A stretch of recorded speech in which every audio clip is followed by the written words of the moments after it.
Jonathan Simon, welcome back. We have just had stage one of the Cash Converter Supercars E-Series complete.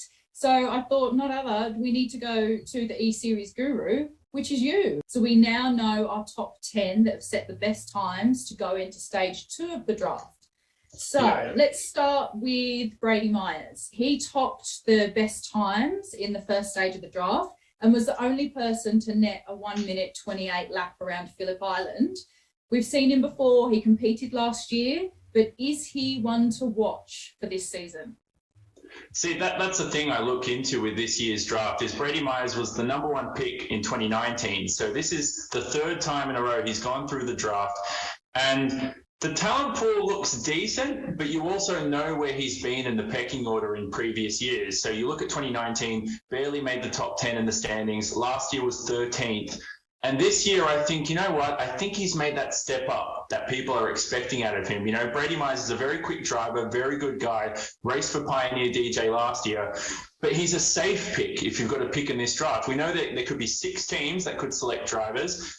And if you want to go with him at number one, you know where you're going to get him in the pecking order. I don't think he's going to be as low as P13 this year. I think he'll be a bit higher, but I don't think you're going to get a championship challenger in him. And that's where you might think, do we take a risk and look at some of the young guys coming through? Corey Shepherd's a 16-year-old, his first year of eligibility in the draft. He's someone where you go, all right, Jordan Caruso last year, number one pick in the draft, finished 5th in the championship, collected some prize money. Do we take that risk on 16-year-old Corey Shepherd? So it's really interesting you say that because we are seeing some familiar faces come back in this top 10 as well. We've got Emily Jones, who competed in 2020, and Sam Blacklock. So are you watching those names and expecting things from them as well? Yeah, again, you know, Emily Jones last year compared to Brady Myers, I can't remember, I think she finished 19th in the championship. I might be wrong, could be a little bit higher. Sam Blacklock around that same range was behind Emily Jones. So that gives the teams picking in the draft a good reference point for the rest of these new drivers coming through.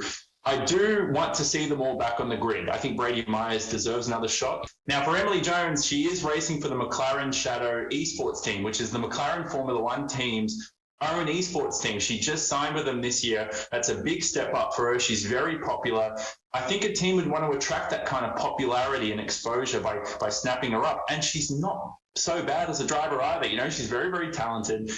And behind her is Sam Blacklock, like you mentioned, who I think last year had some, I'm going to say, some very, very unlucky moments and also some very weird mistakes. The false start at Silverstone, he just false started out of nowhere, received a penalty for that. Then he's had the incident in the first race at Belle Isle, just missed his braking point, collected a few drivers. I think he deserves a second shot as well. So if you pick those 3, then you go with 3 new drivers who have never raced in the series. And we mentioned Corey Shepherd.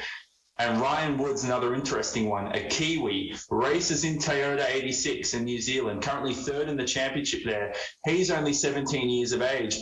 He's someone, again, who, if you want to take that risk and look for a future talent in the series, you've got to snap him up.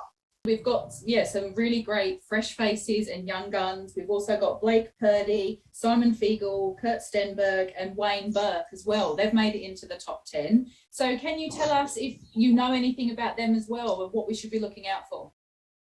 Yeah, certainly. So Blake Purdy, again, is another young gun coming through the field. I had a chat to the bloke and I couldn't get much out of him, but I know he's got some motor racing experience. Griffin Gardner, again, entered the draft last year. Didn't get a shot. I was actually very disappointed in that. He was 4th in the time attack last year, this year 2nd. If he goes 2 years in a row without a seat, I'll tell you right now, that's some poor luck. You know, he's got to do something on his side to convince these teams to pick him. You've got Simon Fiegel, who has raced in GT Academy in the past, which is a very popular international sim racing competition. He also owns his own team, Avaltus Esports. So he's the boss of Sam Blacklock, and he was the previous boss of Brady Myers and some other drivers who you will see racing in the E-Series. Again, he's someone with a great background, very well-spoken, good PR skills. He's going to be a safe pick, but it's in terms of pace for all these other guys down the order, like Stenberg and Wayne Burke.